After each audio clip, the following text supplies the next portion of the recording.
جدید و قدیم علوم کو یکجا کر کے 1986 میں منہاج یونیورسٹی کا قیام عمل میں آیا۔ ہر موڑ پر مشن کی سرپرستی فرماتے ہوئے اکیڈمک بلاک کا افتتاح بھی حضور پیر صاحب نے اپنے دست مبارک سے فرمایا اور اس تاریخی کارنامے پر بیعت انقلاب کرنے والے اپنے اس روحانی فرزند کی ہمت افزائی کی۔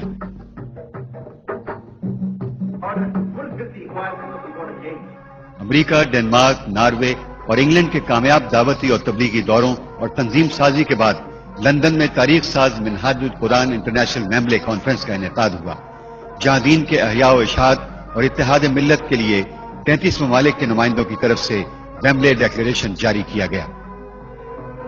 اب مختلف ممالک سے اس فکری و انقلابی تحریک کے قائد کو دورہ جات کی دعوتیں آنے لگیں۔ ڈنمارک کے سینگلوس چرچ میں عیسائی پادریوں کے ساتھ سوال و جواب کی ایک نشست مناظرے کی صورت اختیار کر گئی۔ 1.5 گھنٹے تک ان کے ہر سوال کا جواب دے کر ڈاکٹر صاحب نے اپنے علمی دلائل سے قرآن کی حقانیت کو برملا منوا لیا اور بہت سے لوگ اسی نشست میں مسلمان ہو گئے۔ نیا نام new name with be Islamic name with be Muhammad. دنیا بھر میں اسلام کا سفیر بن کر جانے والے اس مرد حق کے ہاتھوں پر 20 لوگ ہی نہیں بلکہ عیسائی پادری، محقق اور دہریے بھی طویل بحث مباحثے کے بعد اسلام قبول کر چکے ہیں۔ Allah is the only God, Allah is the only God, creator of the universe. creator of the universe. 1988 میں الاتحاد العالمی الاسلامی کا قیام عمل میں آیا اور عالمی شہرت کی وجہ سے آپ کو اس کا سیکرٹری جنرل منتخب کیا گیا۔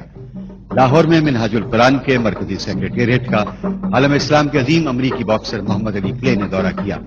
ساؤتھ افریقہ سے مناظر اسلام احمد دیدات بھی تشریف لائے۔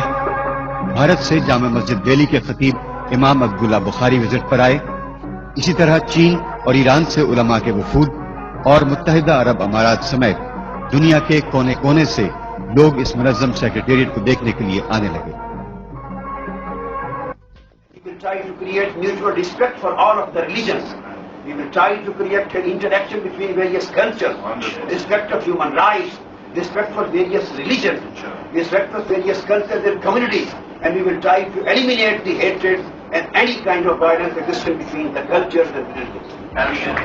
قائد تحریک منہاج القرآن نے نہ صرف مسلمانوں کے باہمی مسالک میں اخوت و یگانگت پیدا کی بلکہ وہ مسلم کرسچن ڈائیلاگ فورم قائم کر کے بین المذاہب رواداری اور پرامن بقائے باہمی کے لیے عالمی سطح پر کوششیں کر رہے ہیں۔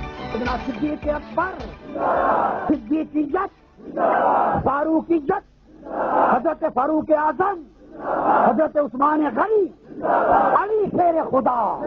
انہوں نے اسلام کے معاشی نظام کو چیلنج کرنے پر ایک اسلامی بینکاری نظام کا عملی خاکہ پیش کر